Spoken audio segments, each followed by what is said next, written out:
नमस्कार साथियों, आज हमारे पास में ये पीसीबी आई थी।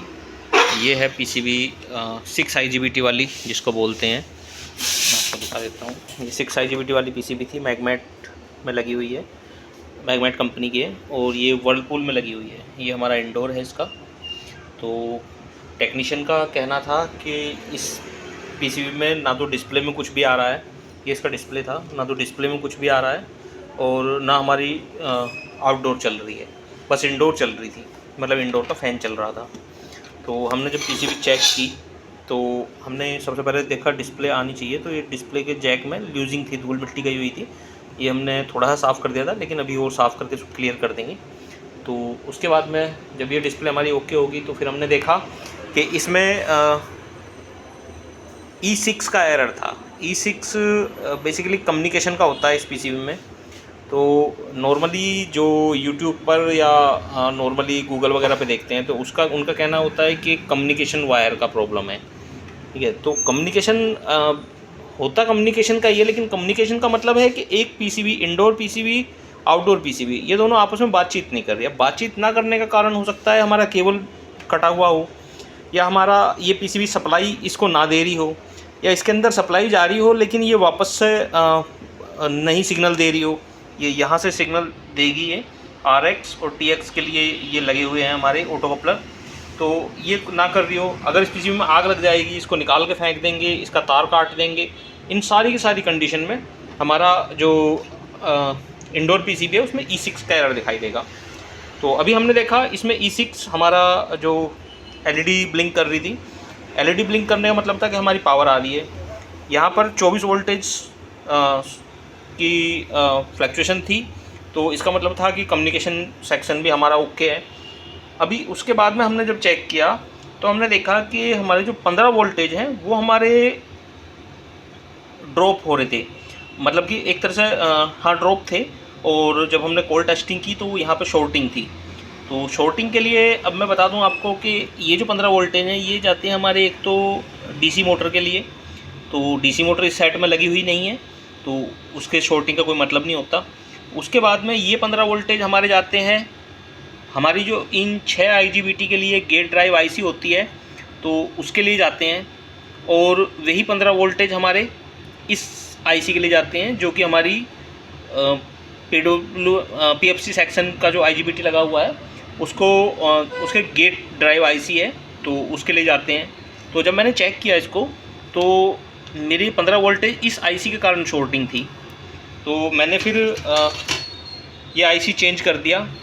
ये IC थी, ये इसका नंबर था 27524। मैंने वो चेंज कर दिया। चेंज करने के बाद में मेरे 15 वोल्टेज तो ओके हो गए, लेकिन अब इसमें 6 टाइम ब्लिंक आ गई आउटडोर में। यहाँ ये LED है ये, तो इसमें 6 टाइम LED में 6 टाइम ब्लिंक आ गई LED में, इसमें हमारी पीसीबी में। और उसके बाद में 6 टाइम ब्लिंक का अगर मैं आपको बताऊं तो ये देखिए 6 time blink, IPM module fault. तो F3 का एरर बनता है इसमें, लेकिन इंडोर में F3 का एरर काफ़ी देर में आता है। तो उसका मतलब था कि हमारी जो ये 6 IGBT लगे हुए हैं इनसे हमारे UVW ये निकलती हैं हमारे 3 ड्राइव, जो कि हमारे डायरेक्ट कंप्रेसर को जाती हैं, ठीक है। अभी जब मैंने इनको चेक किया कंप्रेसर रिमूव करके, कंप्रेसर का जैक रिमूव करके, और जब मैंने इनको चेक किया तो हमारी यहाँ पे जो एक वैल्यू है वो सेम आ रही थी, तीनों पर सेम थी। तो इसका मतलब है हमारे IGBT सारे के सारे सही थे। बाकी मैंने फिर जो रेजिस्टेंस वगैरह लगी हुई हैं वो चेक की ड्राई सोल्डरिंग के लिए या कोई किसी की वैल्यू शिफ्टिंग के लिए, लेकिन वो सब ओके था।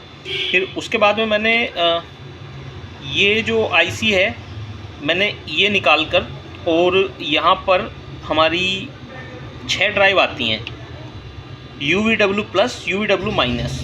तो मैंने ये IC रिमूव की और यहाँ पे पहले मैंने ग्राउंड के साथ में वैल्यू चेक की तो सबकी सेम आ रही थी। तो इसका मतलब है हमारे जो इसके लिए जो रेजिस्टेंस और PF वगैरह लगे हुए हैं वो हमारे सब ओके थे। तो फिर उसके लिए बाद मैंने ये एक बनाया हुआ है 6 LED का, ठीक है। ये मैंने इन पॉइंटों पर लगाए, इन 6 पॉइंटों पर लगाए। और मैंने देखा कि मेरा जो MCU है वो सिग्नल पास कर रहा है या नहीं। तो वो LED हमारे एक बार ग्लो करते हैं और बंद हो जाते हैं, तो वो भी हमारा ओके था। तो अब मैंने क्या किया, ये जो IC थी ये मैंने चेंज कर दी। ये IC लगी हुई थी, ये आप देख सकते हैं SLM 21364। ये कई सेटों में मतलब कई तरह की IC आती हैं, 2-3 नंबर लगते हैं यहाँ पे।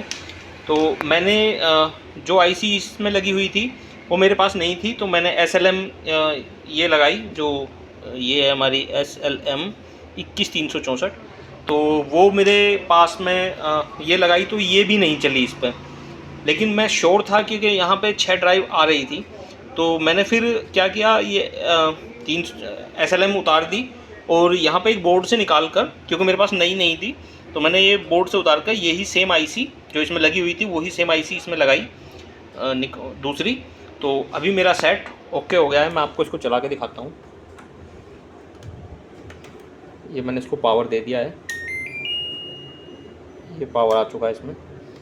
मैं इसको यहाँ से स्टार्ट करता हूँ। इस तरह से स्टार्ट करने पर जो हमारा आउटडोर PCB है वो इंस्टेंटली स्टार्ट हो जाता है। अभी मैं दिखा देता हूँ, ये मेरी इंडोर मोटर चल चुकी है और मैं आपको दिखाता हूँ। ये मेरे फ़ैन मोटर पे भी वोल्टेज आ चुके हैं और ये मेरा आप कंप्रेशर देख सकते हैं, कंप्रेशर भी झटका लेकर स्टार्ट हो गया है। और ये हमारा LED है स्टेबल, कोई एरर नहीं है इसमें, ये देख सकते हैं।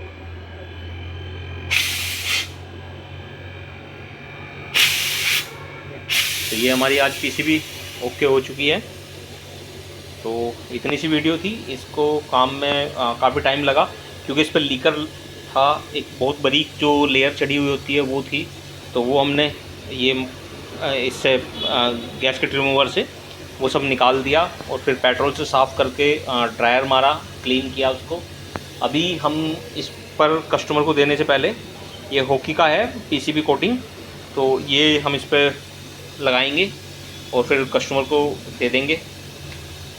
ये हॉकी से अगर कोई और बेस्ट आती है तो आप मुझे कमेंट्स में बताना, अगर इससे कोई और अच्छी आती है, क्योंकि ये मेरी समझ में कुछ ज़्यादा आई नहीं है। कोई स्प्रे वाली अगर कोई आती है तो मुझे एक बार कमेंट्स बॉक्स में बताना साथियों।